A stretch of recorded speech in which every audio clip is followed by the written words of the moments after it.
Good afternoon. Man, I hope everybody had a wonderful Christmas with their family and friends. Jimmy here in Chicago, wishing everybody a happy new year. Let's all pray for a stellar and safe 2025. I have people ask me all the time, Jimmy, what made the Chicago outfit so powerful? And there's several unique things about the outfit that distinguishes them from other crime families like Boston, New York, Philly. Number one, leadership. In my opinion, we had the best leaders. Some of these men go back to the Al Capone days. Men like Paul Ricca, Tony Ricardo, Iupa, Turk Torello, Joe Ferriola, Sam Carlisi, Rocky and Felice, World War II veterans. These are men, right?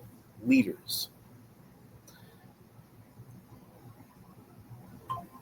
In Philly, they actually whacked out their own boss, Angelo Bruno, who was known as the Quiet Don.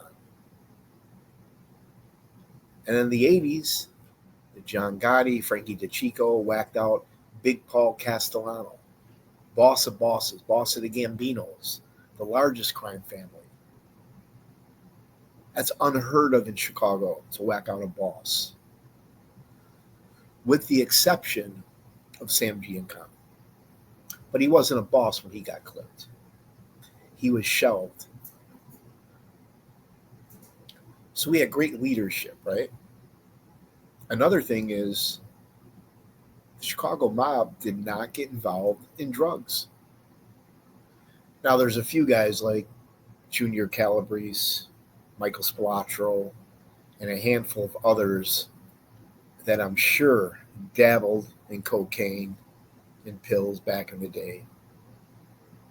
But in Boston, Philly, New York City, these guys were selling drugs, making millions of dollars. The Chicago outfit frowned on that. The New York, 5 families in New York, Philadelphia, and Boston, those guys always had beef. They were always killing each other. And when they weren't killing each other, they were ratting on each other. Chicago outfit was one family, like a fist, like a glove. And the biggest thing that the Chicago outfit had that other crime families in Cosa Nostra did not have was all the political power. Through the First Ward, the Chicago outfit controlled the Chicago Police Department, Cook County Sheriff. They handed out all the city jobs, all the state jobs, all the multi-million-dollar sweetheart contracts, zoning, permits, appointing judges, protection, bribing judges, fixing cases. Now, I'm sure Boston, some of the 5 families in New York, maybe even Kansas City, Detroit, Philly, I'm sure they had cops on the payroll and judges, but nothing compared to the stranglehold the Chicago outfit had on aldermen, senators, judges, cops, you name it.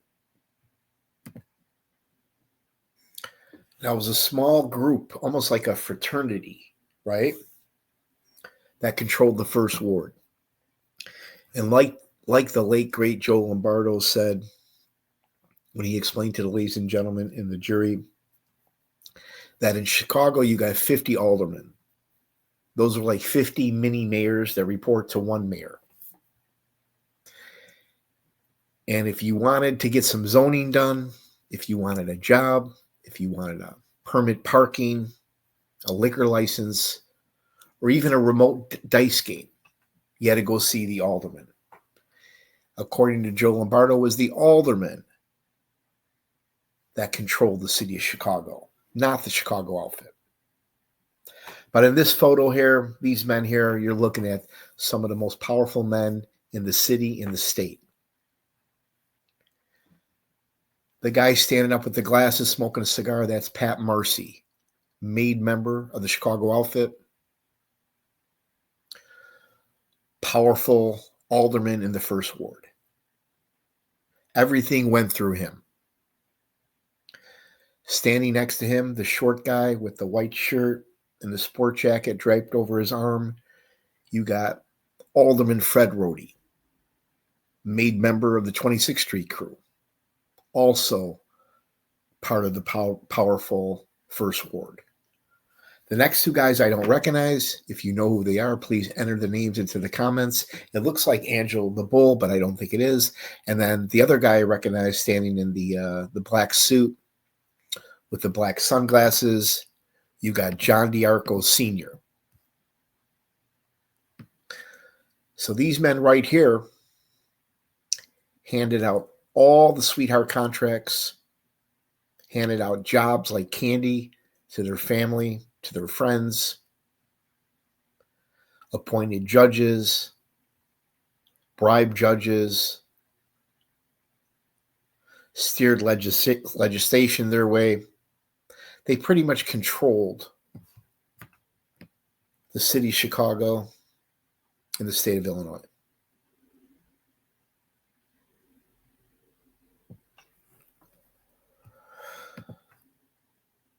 They had so much power where, say, if you were a connected guy and your kid, relative, friend, family member fucked up and got in trouble,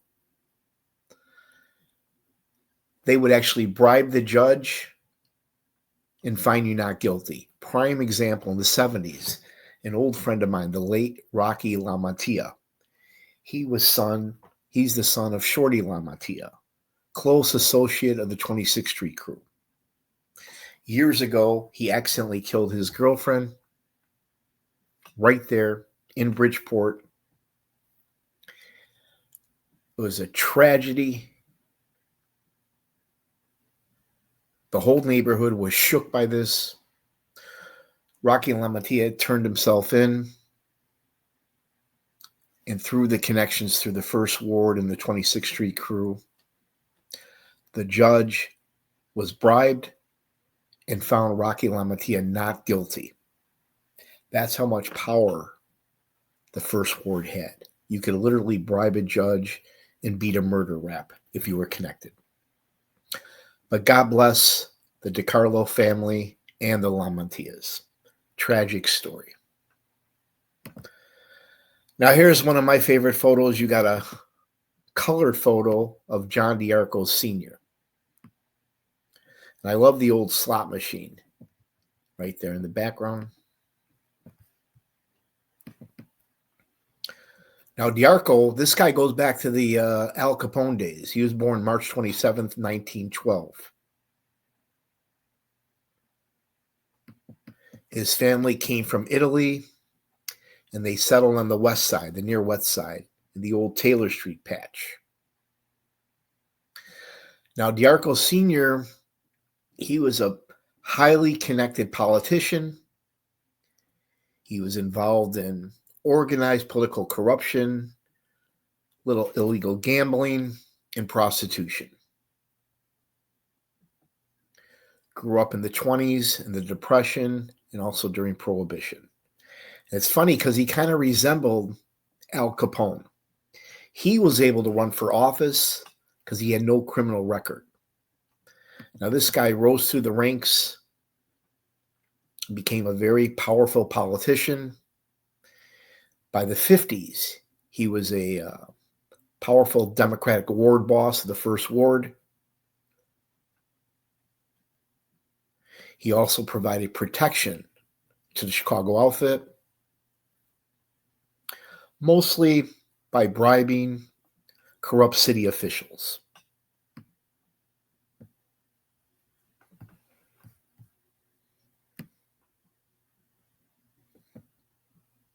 Fast forward, during the 1970s, John DiArco Sr., he was actually investigated by the U.S. federal government for his alleged involvement in an attempt to fix the 1977 murder trial of reputed hitman Harry Aleman, but he was never indicted. D'Arco died in Chicago, 1994. He was 82 years old. God bless John D'Arco Sr., one of the most powerful men in the city of Chicago and the state of Illinois at the time. Great photo here, great news clipping here of John D'Arco there on the left, John D'Arco on the right, former First Ward John D'Arco Sr. Everything ran through him. And then obviously when he passed away, Pat Marcy, Alderman Fred Rohde took over the reins of the powerful First Ward. But this man here was highly connected with senators, congressmen, vice presidents, all the way up to the president. John D'Arco Sr. was also very popular, right? With guys like Frank Sinatra. We all know Frank Sinatra loved to hang out and rub elbows with wise guys, whether it was Chicago, New York City.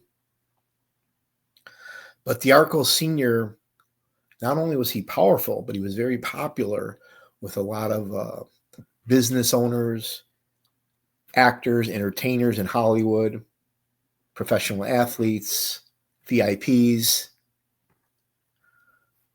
You gotta love these old black and white photos here. But classic photo, a young Frank Sinatra with his arm around an older John D'Arco. And again, if you look close, you could tell he definitely resembles Al Capone.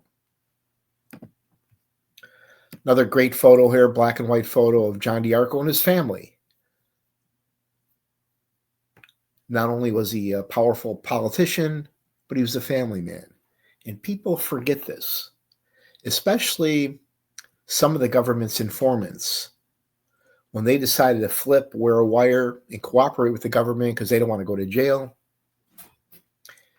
they forget or could frankly care less that they're destroying other family members of the target, of the government's target. So you're not just sending one guy to jail, you're destroying that guy's family, his wife, maybe his mother and father, his kids, his nieces, his nephews. There's definitely a domino effect to that. Speaking of family members, here's yours truly and a couple of my friends. The good-looking guy there in the black shirt and the glasses is actually related to John D'Arco. And I tease him sometimes. I say, you kind of grew up in the wrong era. If you would have went to law school back then, you probably would have became a very powerful congressman or a senator. But he told me that he remembers as a little boy, he used to shine their shoes. Similar to, Bronx Tale with Little Colosio. But great guys here, man. Every time I go out with these guys, they always look out for me. I want to wish them a happy new year as well. Hopefully I'll see them out soon. Now we're going to get into Operation Gambat. That is I think it was a 3.5 year investigation where Bob Cooley, corrupt lawyer, bagman, associate of some of the mob guys, he decided to flip and cooperate. And that one man, Bob Cooley, brought down the entire First Ward. And here's Eddie Jensen. Eddie Jensen was the defense attorney during that trial. He's known as a mob attorney, if you will. And years ago, he was one of the best defense attorneys in the city of Chicago.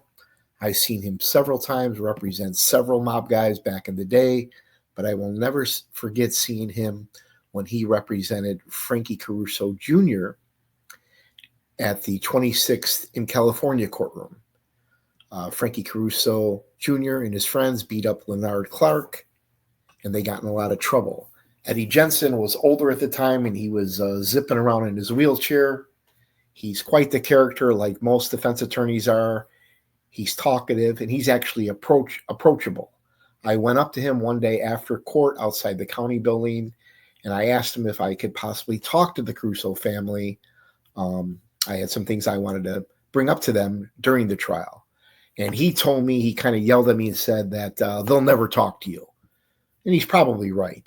But, no hurting, at least trying. But Eddie Jensen really went after Bob Cooley on the stand. He called him a legal assassin. He called him scum of the earth. He called him a degenerate gambler, a mob guy wannabe. But it fell on deaf ears because Bob Cooley really wasn't intimidated or scared of Eddie Jensen. I mean, Cooley has experience as a defense attorney representing killers, mob guys, drug dealers, gangbangers, bank robbers, the worst of the worst. He's sat and ate and drank with killers. So he wasn't really fazed by Eddie Jensen. But I do like the way that Eddie Jensen and some of the other defense attorneys go after some of the government's rats and snitches. Now, I couldn't find a photo, but co-counselor at that trial was high-ranking defense attorney, one of my favorites, Mark Martin. Mark Martin is kind of a low-key defense attorney, not a lot of flash, not a lot of smoke and mirrors and bullshit. But I bring up Mark Martin because he was co-counsel. He also represented little Jimmy Marcello and other wise guys. Now, Ed Jensen, I seen him towards the end of his career, and I didn't think he was that sharp. He obviously had some health issues. He wasn't as sharp as he once was, but I heard from several other attorneys that back in the day when he was younger, he was one of the finest defense attorneys in the city of Chicago. And it's very interesting because most of these wise guys that end up in the joint, it's the lawyers that they blame, aside from the prosecutor, and the rats. But they blame a lot on the lawyer because they spent hundreds of thousands of dollars. They expect to walk out of that courtroom, and they end up being found not guilty. And I think some of these guys actually are doing favors for the mob guys in exchange for their law services. I'm not sure, though. Or maybe some of these lawyers have gambling problems. In order to pay some of their gambling debt, they'll do legal services for their clients. But Eddie Jensen, mob attorney in Chicago, and like a lot of top defense attorneys in Chicago, I've never seen any of these guys ever win a case. Now, another top defense attorney in Chicago, I seen him represent Sam Carlisi and other mob guys. He represented Alderman Fred Rohde. He represented DiArco Jr. You got Dan Webb. Great photo here. You got John DiArco Sr. walking into the court building with Peanuts, the guy they called Peanuts, Alderman Fred Rohde. And then behind him, this piece of shit in the hat and sunglasses, you got corrupt lawyer Bob Cooley. But Bob Cooley, his cooperation, his testimony brought down the entire First Ward. Now, one of the defendants during the trial was none other than John DiArco Jr. I think he was 46 years old at the time, grew up in the Little Italy neighborhood, and he was son of John DiArco Sr. And Jr. testified that he met Bob Cooley in law school years ago. And they actually got in a fist fight and actually became friendly after getting in a fight. So it was DiArco Jr. that brought Bob Cooley around. DiArco Jr. became a lawyer, became a state senator. He was also a poet. And his father didn't really take his poetry that serious. But DiArco Jr. was a poet. He was also into physical fitness. The guy was into great shape. Fast forward, he gets indicted during Operation Gambat. He's indicted with 2 federal counts of extortion and 1 federal count on taxes. Now, during the trial, DiArco Jr. could not control himself in the courtroom. Kind of like Sam Carlisi and Frank Calabrese, but not as bad. Some of these men, they cannot control themselves with the prosecution and some of the government's informants. Against his lawyer's advice, John Jr. took the stand, kind of like what Joe Lombardo tried to do, Frankie Calabrese Sr., and the corrupt cop Anthony Twan Doyle. They can answer their lawyers' questions nice and easily, but they don't hold up well during the cross-examination. John DiArco Jr. lost his cool in the courtroom, especially when the jury was not present. He would start yelling at the prosecutors, accusing them of slandering his good name. I don't think it was a good idea. It's never a good idea to take the stand in your own defense. You pay all this money, let your lawyers do all the talking. But anyways, fast forward, John DiArco Jr. was sentenced to 3 years in prison for basically taking bribes. No violence, no extortion, simply caught on a wire, entrapped by that low-life piece of shit, Bob Cooley, and got caught. But again, if it wasn't for the government's informants, most of these cases would have never went to trial. Another defendant's brother-in-law, you got Pat DeLeo. And what I love is he's standing in front of my favorite place, Mario's Italian Lemonade Stand, right there near Taylor, east of Racine. I highly recommend checking that place out in the summertime. But Pat DeLeo, he was law partners with DiArco Jr. He was around 45 at the time of the trial. Went to DePaul, same university as me, graduated law school. He was charged, along with Judge Shields, with extortion, making false statements, and a few other crimes relating to a few civil cases. Basically, he got caught accepting an $11,000 bribe from a lawyer who was working undercover for the feds.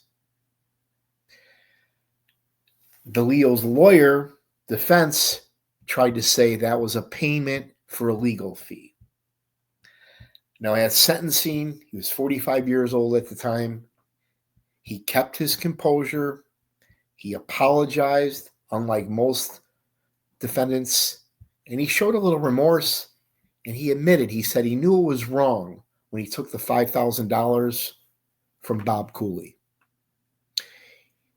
Aside from a couple of years in prison, he had to pay $10,000 fine, $7,400 in restitution, and over 300 days in community service.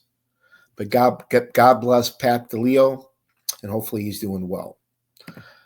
Now, one of the main defendants and one of the most powerful men, you got this guy here, Alderman Fred Rhodey. I mean, I could write a book on him. I will never forget going to his trial. He walked in every day surrounded by all these beautiful Italian women. The guy's only like 5'4". He used to have a campaign slogan, "Vote for me and nobody gets hurt." This is one of the most powerful men in the city of Chicago. He was born in a small little apartment over a store in Chinatown during the Roaring 20s. His father, Bruno Rhodey, was a capo under Al Capone. His father's nickname was the Bomber because he was a master in explosives. Alderman Fred Rhodey is one of 11 children. He was kind of too small to be an enforcer, so they gave him the nickname Peanuts. So he went into politics instead. And it took the government 25 years. They finally caught him. They finally pinched him, indicted him solely on Bob Cooley's testimony and cooperation. And in 1990, he was convicted of 11 counts of racketeering. His crimes including taking a $10,000 bribe to fix a case. He also took another $7,500 bribe. He's also involved in fixing a couple murder trials in Chinatown. I will never forget seeing this man in court, made member of the 26th Street crew, Alderman Fred Rhodey. He was found guilty as well, based on Bob Cooley's testimony. Now here, the number one guy, the most powerful guy in the First Ward, you got Pat Marcy. He came from Italy. His real name is Pasquale Marconi. Not sure if I'm pronouncing that right. But there's really not a whole lot on Pat Marcy. But he became everything went through him in the First Ward. Unfortunately, he was too sick to stand trial next to his co-defendant, Alderman Fred Rody. But that would have been pretty interesting to see him in the courtroom. He kind of reminds me of kind of like an Angelo LaPetria, kind of like a Paul Castellano, a greedy guy, multimillionaire, a guy not rich on personality, not the best company to be around. But he was a fixture at Counselor's Row. That was the First Ward's headquarters, if you will. Now, in the 70s, when Tony Accardo was looking to step down from Chicago outfit, he needed a new number one, right? And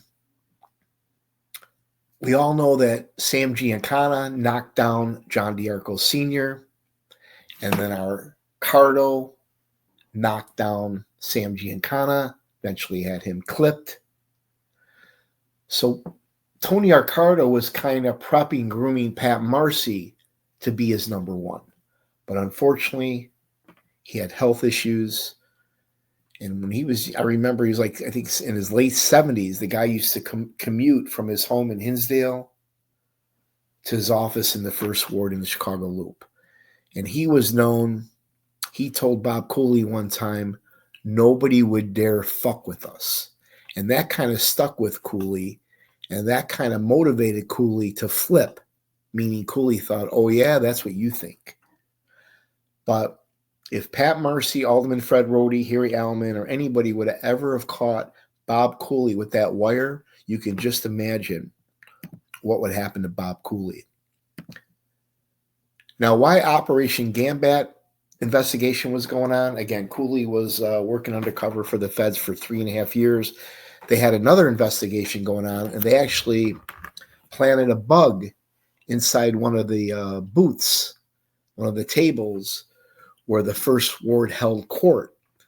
This is an inside photo of Counselor's Row. This was a Greek-American owned restaurant right across the street from City Hall, prime location.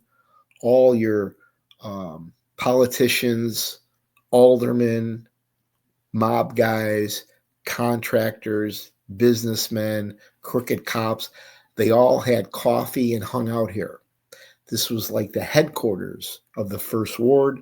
This is where a lot of the corruption went on. So the FBI planted a bug. One day, one of the busboys was cleaning the booth, and he accidentally discovered and found the bug. He found the FBI wire.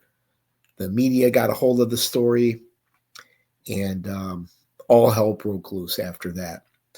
But what the First Warding outfit guys didn't know is that Bob Cooley was cooperating and wearing a wire on them. But look at all the photos. You got Old Man Mayor Daley, Jane Byrne, and again, all the movers and shakers, all the corrupt politicians in Chicago. This is where they used to hold court. Now, if I would have known about this place back then, I would have went in here and tried to talk to Alderman Fred Rody or Pat Marcy and asked them for a job, maybe a no-show job, or one of those nice sweetheart contracts. But this is Counselor's Row, a legendary restaurant right there in the Loop, close to the City Hall, close to the court buildings, not too far from the Chicago Board of Trade, and also near the MCC. And they still have a few staples left, restaurants very similar like this, where a lot of wise guys, crooked cops, businessmen, contractors, politicians hang out at. Now we'll get into it. Here we go. We got this piece of shit here. Corrupt cop, crooked lawyer, bagman, alcoholic, degenerate gambler, rat, informant, snitch, Robert Cooley. This one man here brought down the entire First Ward. And I'll never forget when the indictment came down, Tony Accardo flew into Chicago from Palm Springs to have a meeting. He was very concerned that we lost the First Ward. that the Chicago outfit lost the first ward that they had for years. So that had to be a pretty major deal in the outfit for Tony R. Carter to fly back home to have a meeting on. But below Bob Cooley, you got John DiArco Jr. You can see what a stud the guy was, what great shape he was in.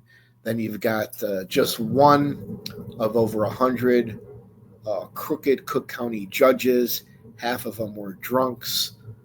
All of them were on the take. And then you got Alderman Fred Rohde. This is a photo of Fred Rohde walking into the Dirksen Federal Building. But Bob Cooley, I guess he got tired of being verbally and physically abused by some of the outfit guys and the corruption going on.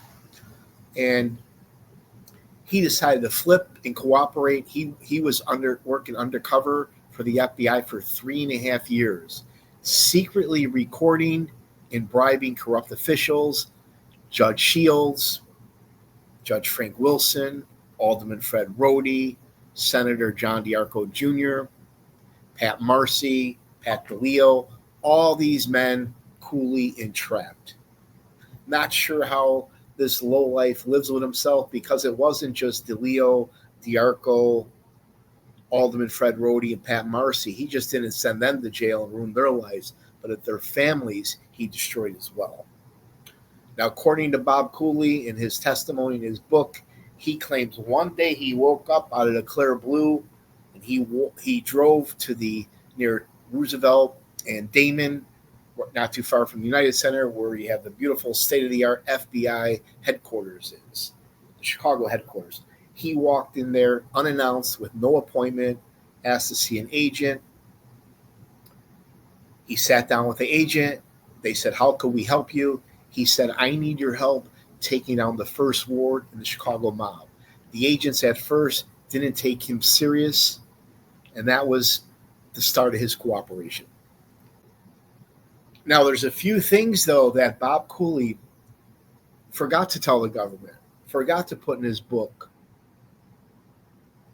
or during some of his interviews. Number one, he was a degenerate gambler. Facts. Number two, alcoholic. Now, 95% of defense attorneys all drink, and some of them drink more than others. Makes sense, right? Just think of all the pressure they're on. They're representing killers, mob guys, gangsters, drug dealers, rapists, desperate men that are paying them a lot of money to keep them out of jail. So imagine the enormous pressure, especially a lowlife like Cooley was under. So he's a degenerate gambler, an alcoholic, and a cokehead. Now, back then, every club, every bar, every party you went to in the 70s and 80s, cocaine was everywhere. But he forgets to mention this, right? Corrupt cop, flunks the bar exam 3-4 times, finally passes it, becomes a defense attorney, starts representing rapists, gangbangers, drug dealers, works his way up to mob guys, gets hooked up in the first ward, starts bribing judges, politicians, cops. What a life, right? Rubbing elbows with all the wise guys, living it up on Rush Street. Well, eventually, you can't live like that forever. It's all going to come crashing down. Cooley forgets to mention that he owed No-Nos DeFranco over $400,000. Now, what's $400,000 worth today? Just do the math. But John No-Nos DeFranco was patient with Cooley. He wasn't threatening violence with him. Why? Because as a Chicago outfit boss, it's good to have a connected defense attorney on call. In other words, if any of Johnny's friends, family members got in trouble, all he had to do was call his corrupt defense attorney, Bob Cooley, and with Cooley's connections with all the crooked judges, 9 out of 10 times, the guy would get off. God bless the late John DeFranco. Now, another guy that wasn't that was losing patience with Bob Cooley was Marco D'Amico. Bob Cooley owed Marco D'Amico hundreds of thousands of dollars in gambling debts. As we all know, Marco D'Amico took over pretty much all the gambling for the Chicago outfit. And Marco D'Amico, it was just a matter of time before Bob Cooley would have to pay up or he was going to get seriously hurt. But Bob Cooley never mentions that. His testimony helped convict Marco D'Amico as well. He tried to get Butchie, Marco D'Amico, Sinise, Harry Aleman on tape when they were out and about. He tried to get them on a wire at the racetrack, but these guys were way too smart for him. And one more thing I want to add. Now, in Cooley's book, he tells you that he was the one that had dinner with Tony Borsellino the night he was killed at a restaurant right there in Chicago and State, Eli's Steakhouse. I remember I used to go to that restaurant back in the day, very high-end place. But one thing Bob Cooley doesn't tell everybody in his book or during his interviews is that he was part of the setup of Tony Borsellino. We all know Tony Borsellino, made member of the Chicago outfit, made member of the Wild Bunch crew, very well liked, very well respected, ended up getting killed by the Chicago mob. But it was Bob Cooley that helped set him up, somebody he trusted. Now let's talk about Harry Aleman, right? Back in the 70s, Harry Aleman allegedly killed Bill Logan, a union official, and did it New York style, ski mask, shotgun in front of everybody. Well, there were witnesses. There were people on the street that seen Harry Aleman, the driver, Taylor Street guy who turned rat, Louis Almeida. He flipped and cooperated and testified against Harry Aleman. So they went through Pat Marcy in the first ward, John DiArco, Sr. Fast forward, they bribed the judge. The judge found Harry Aleman not guilty, and Harry beat a murder rap. So that was big news for the outfit, and the government was devastated. Now, Bob Cooley was the bad man. He pressured the judge here, Judge Frank Wilson, before the bribe, before the trial, during the trial, and after the trial. He was the mob and the first ward's go-between. And during the trial, during the murder trial of Bill Logan, where Harry Aleman was the defendant, the prosecution pretty much had a slam dunk case. And the judge was getting cold feet. He was getting a little nervous. He met Bob Cooley at a bar, and he told him, the prosecution has a solid case. I'm afraid if I find your client not guilty, all hell will break loose. I'll lose my reputation. I could lose my pension. So Bob Cooley immediately met with Pat Marcy and told him the judge's concerns. Pat Marcy was livid and said that the judge agreed to do it for $10,000. And if he didn't do it, the judge is going to have problems, and he's not getting a dime more. The judge obviously knew the reputation of the first ward in the Chicago outfit. Make a long story short, he found Harry Aleman not guilty of killing Bill Logan. Harry beat the case. Well, years later, when Bob Cooley cooperated, he testified that the trial was fixed. So they threw out the double jeopardy law. That was the first time ever in the history of criminal court where they threw out the double jeopardy law on Harry Aleman. Now, I question that till this day, how they can do that. But the reason they did it because the first case was allegedly fixed. So I went to the second trial where they charged Harry Aleman a second time with the murder of Bill Logan. Now, I'll never forget that because that was at the 26th and California County building, right there next to the jail, because it was a state case. I'll never forget seeing Harry Aleman, how much he aged being locked up for so many years. I mean, it was better in any movie, any documentary, anything. Imagine seeing a legend in the Chicago outfit like Harry Aleman in court. His family was there. I remember him smiling, waving to him. But this time, it was a legitimate case. The fix was not in. I seen that low-life piece of shit, Bob Cooley, testify how he fixed the case, how he bribed the judge. This time, though, unfortunately, Harry Aleman was found guilty of killing Bill Logan.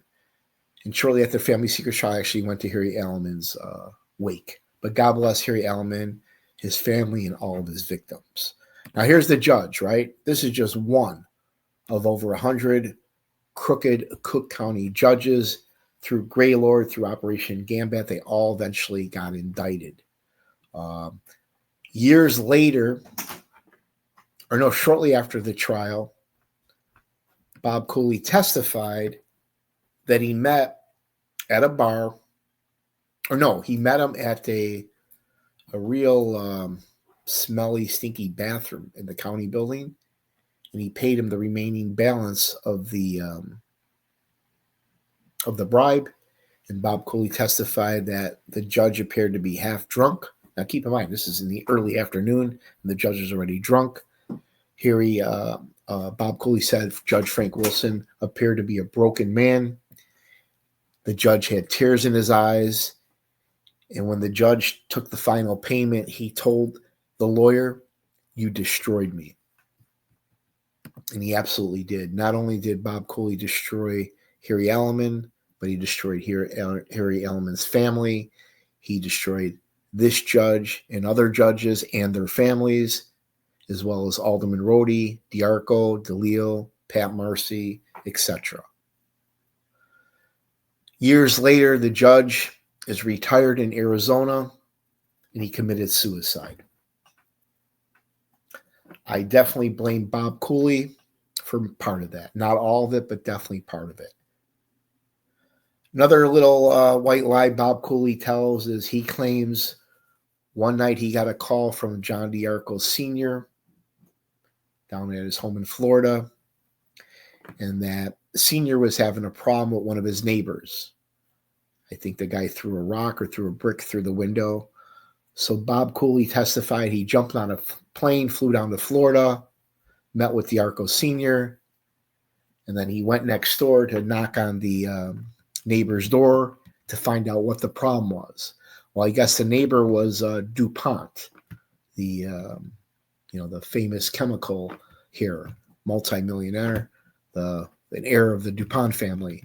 And I guess the guy had some mental illnesses, and I guess Bob Cooley threatened the guy. And then D'Arco Sr. had no more problems from this crazy neighbor. But I find that to be hard to believe, because with all the connections that John D'Arco Sr. had, I'm pretty sure if he was having a problem with some crazy maniac neighbor like DuPont, I don't think he would have called Bob Cooley to help straighten him out. A guy like D'Arco Sr. has many, many options when it comes to that. But that's just one of many lies that Bob Cooley told. Now, all the defendants were found guilty.